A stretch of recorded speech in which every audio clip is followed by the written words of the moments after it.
साल 1969 में नासा ने 4 महीने के अंदर दोबारा एस्ट्रोनॉट्स को यानी वैज्ञानिकों को खुद चांद पर भेजा और 1972 के बीच सिर्फ 3 साल में ही टोटल 7 बार एस्ट्रोनॉट्स को चांद पर भेजा गया। नासा को चांद पर आखिर ऐसा क्या मिल गया था जिसके लिए एक के बाद एक इतने सारे मिशन वहां भेजे गए। और कभी सोचे हैं चांद में इतनी दिलचस्पी रखने वाले नासा ने अचानक से इस पर कोई भी मिशन भेजना क्यों? क्या है चांद किस अंधेरी दुनिया का वो खौफनाक रहस्य जो आम लोगों से छुपाया गया? तो दोस्तों, हमारे चंद्रयान 3 ने अभी हाल ही में चांद के दक्षिणी ध्रुव पर लैंड किया है और ये कारनामा करने वाले भारत का दुनिया का पहला देश बन गया है। ये सोचकर काफी अजीब लगता है कि नासा और रोस्कोमस जो आज से 50-55 साल पहले ही चांद पर पहुंच गए थे, उन्हें चांद के इस हिस्से में जाने की दिलचस्पी क्यों नहीं हुई, जबकि नासा अगर चाहे तो कभी भी चांद के इस हिस्से में एक्सप्लोर करने के लिए मिशन भेज सकता है। तो फिर ऐसी क्या वजह है 1972 के बाद नासा ने चांद से दूरी बना ली? उन एस्ट्रोनॉट्स ने चांद पर ऐसा क्या देखा कि वो इसके बाद तक नहीं करना चाहते?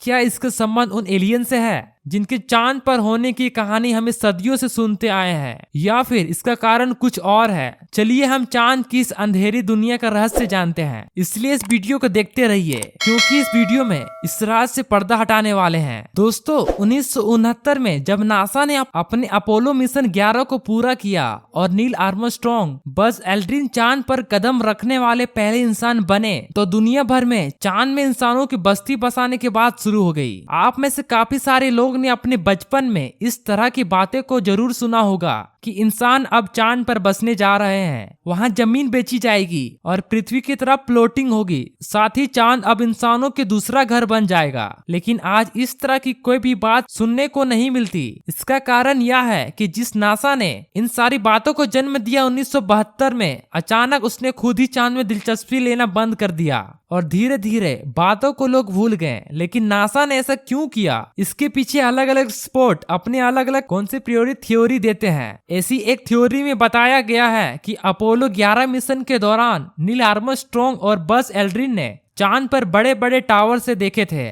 जिन्हें पहाड़ में रहने वाले एलियंस ने बनाया था। कहा जाता है कि इन टावर्स को एलियंस ने हम इंसानों को नजर रखने के लिए हजारों साल पहले बनाया था, लेकिन आज चांद पर पूरी तरह से विराम पड़े हुए हैं। दावा तो ये भी किया जाता है कि अगले अपोलो मिशन के दौरान नील आर्मस्ट्रॉन्ग ने नासा के ग्राउंड स्टेशन से लाइव बात करते हुए इस बात के बारे में बताने की कोशिश की, लेकिन नासा के वैज्ञानिकों ने बातचीत से उसे कट कर दिया ताकि दुनिया की इस रहस्य के बारे में पता ना चले। कुछ सर्च क्लेम रिसर्च ने यह दावा करते हैं कि नासा ने इस रेस में टावर की जांच पड़ताल करने के लिए लगातार एक के बाद एक मिशन चांद पर भेजे थे, लेकिन जब आखिरी बार एस्ट्रोनॉट चांद पर उतरे तो उसका सामना वहां मौजूद एलियन से हुआ। उन्होंने एस्ट्रोनॉट धरती पर लौटाने और फिर कभी चांद पर आने की चेतावनी दी और इसी के चलते नासा ने फिर कभी एस्ट्रोनॉट्स को चांद पर नहीं भेजा। तो नील आर्मस्ट्रॉन्ग ने इंटरव्यू में इस बात को खुलासा कर चुके हैं कि वो चांद की तरफ बढ़ रहे थे।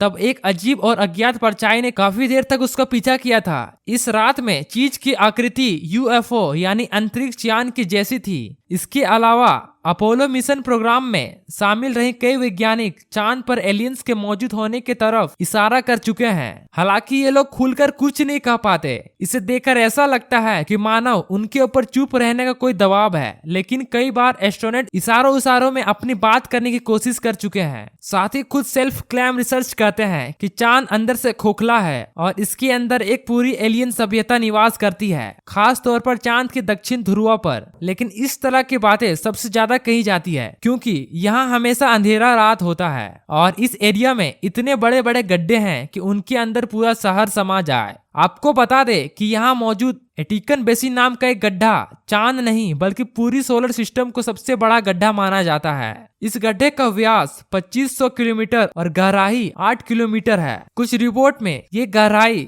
मानना है कि इस गड्ढे में एलियंस हो सकते हैं। उनका मानना है कि इन गड्ढे के अंदर एलियंस हजारों सालों से रह रहे हैं और नासा को इनके इस राज्य को पता चल गया था, इसलिए वो अपना कोई भी मानव मून मिशन लॉन्च नहीं करता। वैसे दोस्तों, इस बात बात को एक बार के लिए हम सच भी मान ले कि हम सच में चांद पर एलियन है, तो फिर ये बात गले से नहीं उतरती कि वहाँ आखिर जिंदा कैसे है। दरअसल चांद का वायुमंडल पृथ्वी से बिल्कुल अलग है और वो वायुमंडल जीवन को पनपने को फेवर नहीं करता। और आपको जानकर हैरानी होगी कि दिन के समय चांद का तापमान 250 डिग्री सेल्सियस तक चला जाता है, जो हमारा खून उबाल सकता है। साथ ही रात के समय यहाँ के तापमान -208 डिग्री सेल्सियस तक जाकर हमारे खून को जमने के लिए काफी है। इसके अलावा चांद का वायुमंडल हद से ज्यादा पतला है, जिससे अगर ये भी मान लिया जाए कि वहाँ वायुमंडल है ही नहीं तो ये गलत नहीं होगा। ऐसे हालातों में कोई भी प्राणी जीवित कैसे रह सकता है, और अगर सच में चांद पर एलियन रहते हैं तो हमसे कई ज्यादा ताकतवर है और खतरनाक भी, क्योंकि जिन हालातों में हम इंसान एक पल भी सरवाइव नहीं कर सकता, वहाँ रहने वाले जीव हमसे कई ज्यादा ताकतवर है। दोस्तों, नासा से जब ये पूछा जाता है कि इतने लंबे समय से उन्होंने चांद पर कोई मानव मिशन क्यों नहीं भेजा,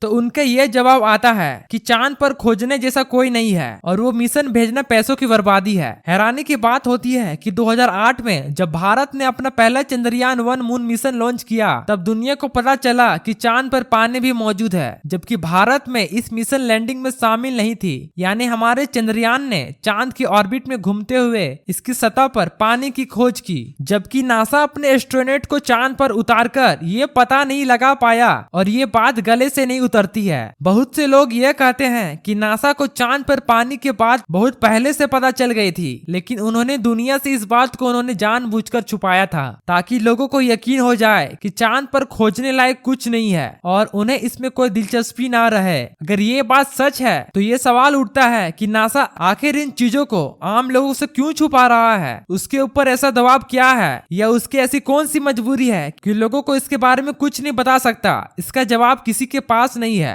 बहुत एक्सपर्ट यहाँ तक के दावा करते हैं कि 1960 से चांद पर मौजूद एलियन से नासा संपर्क में है और उनके उस एलियन से बातें होती है और उनने शायद नासा को उनका राज खोलने से मना किया हुआ है। लेकिन इससे पहले कि आप लोग इस मुद्दे को लेकर किसी भी निष्कर्ष पर पहुंचे, हम आपको बता दें, आज के वीडियो में हम एलियंस और उनके रिलेटेड जितने भी बातें बता रहे हैं वो सब कंस्पिरेसी थ्योरी पर आधारित है। और इसका मतलब यह है कि लोगों को नितर्क देने के लिए बातें कही है, उन्हें साबित करने के लिए उनके पास कोई सबूत नहीं है। इसलिए इस मामले पर यकीन तौर पर कुछ भी कहना नामुमकिन है। हाँ, लेकिन जरूर इतना है कि पिछले 60 सालों में चांद को लेकर नासा को अजीब रवैया रहा है। वो सवाल जरूर खड़े कर देता है और इन सवालों के जवाब हमें कब मिल पाएंगे, इस पर कुछ भी नहीं कहा जा सकता। बाकी हमारी आज की वीडियो में बस इतना ही। वीडियो अच्छी लगे तो लाइक, शेयर और सब्सक्राइब करना।